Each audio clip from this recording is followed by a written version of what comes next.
Hello guys, welcome back. তো দেখো, আজকে আবার একটা রেসিপি নিয়ে চলে এসেছি তোমাদের কাছে। সেটা হচ্ছে অয়েলের রেসিপি।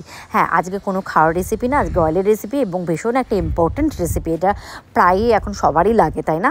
তো আমার কিন্তু মাঝে প্রচণ্ড হেয়ারফল হচ্ছিলো, তো তখনই আমি এটা বানিয়েছিলাম। তখন আমি এই ভিডিওটাও করে রেখেছিলাম, কিন্তু তোমাদেরকে সেটা শেয়ার করা হয়নি।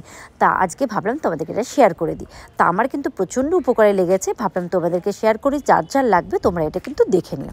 তো দেখো কী কী নিয়েছি, সবই ঘরে আছে। এগুলো মোটামুটি জবা ফুল নিয়েছি, জবা ফুলের পাতা নিয়েছি, আর কারি পাতা নিয়েছি, আর খোসা সমেত পেঁয়াজ নিয়েছি। খোসা সমেত পেঁয়াজ একটু ভালো করে ধুয়ে নিয়ে কেটে নেবে।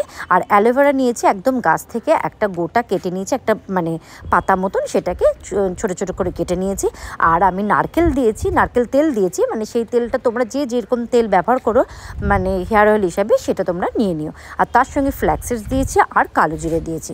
সবই পরিমাণগুলো দেখবে, একদম অল্প অল্প করেই দিয়েছি আমি।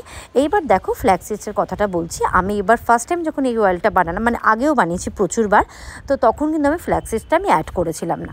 এইবার ফার্স্ট টাইম আমি ফ্ল্যাক্স সিডস আমি অ্যাড করলাম। আমার প্রচণ্ড উপকারে লেগেছে, তাই ভাবলাম তোমাদেরকে সেটা শেয়ার করি। কারণ ফ্ল্যাক্স সিডস এবার তোমরা সেটা স্কিপও করতে পারো যদি এটা ঘরে না থাকে, কারণ এটাই মোটামুটি ঘরে থাকবে না, বাদ বাকি সব কটা জিনিসই কিন্তু ঘরে থাকবে সবার। আর একটা জিনিস যেটা আমি এখানে দেখাতে মানে পরে এটা অ্যাড করেছি, এখন অ্যাড করিনি, তাই ভাবলাম তোমাদের এখনই বলে দিই। সেটা হচ্ছে মেথি। 1 চামচ মেথি তোমরা এর ভিতরে অ্যাড করে দেবে, এইটুকুনি। তোমরা ফ্ল্যাক্স সিডসটা তোমরা যে যেরকম পারো মানে যার ঘরে থাকবে সে দেবে, যার ঘরে থাকবে না সে দেবে না, এইটাই। আর কিন্তু কিচ্ছু নেই এই রেসিপিটার মধ্যে, কিন্তু উপকারে ততটাই আছে। আর একটা জিনিস এখানে করেছি আমি, ভিডিওটা মানে পুরোটাই আছে আমার, মানে পুরোটা তৈরি করা পর্যন্ত। তারপরে যেটা স্ট্রেন করে নিয়ে আমি যে একটা এয়ারটাইট কন্টেনার রেখেছি কাচের, সেটা কিন্তু আমার এখানে ভিডিওতে নেই। আমি ওটা ভিডিওটা করেছিলাম নাকি ডিলিট হয়ে গেছে, আমি যাই হোক ভিডিওটা খুঁজে পাচ্ছি না। তাই ভাবলাম রেসিপিটা যখন আছে, পুরোটাই আছে, তাই ভাবলাম তোমাদেরকে এটুকুনি শেয়ার করি। এটুকুনিতে বুঝে যাবে যে কী কী দেয়া আছে তেলটার জন্য। তাই জন্য আমি তোমাদের কাছে শেয়ার করছি, তোমরা একটু কষ্ট করে দেখে নিও এটা। আর আশা করছি ভালো লাগবে, প্রচণ্ড উপকার লাগবে। আর সপ্তাহে এই দেখো মেথিটা কিন্তু আমি এখন দিচ্ছি সব তেল দেওয়ার পরে। আর একটা জিনিস, এটা না সপ্তাহে 2 দিন করে দেবে, দিয়ে সে 1 ঘন্টা থেকে 2 ঘন্টা রাখবে।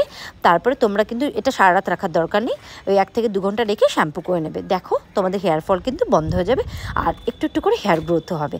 তো আশা করছি ভালো লাগবে। আর দেখো লাস্টে আর ভিডিও করতে ভুলে গেছিলাম, এইটুকুনি তোমরা বুঝে যাবে। এই তো হয়ে গেল, দেখো বন্ধ হয়ে গেল।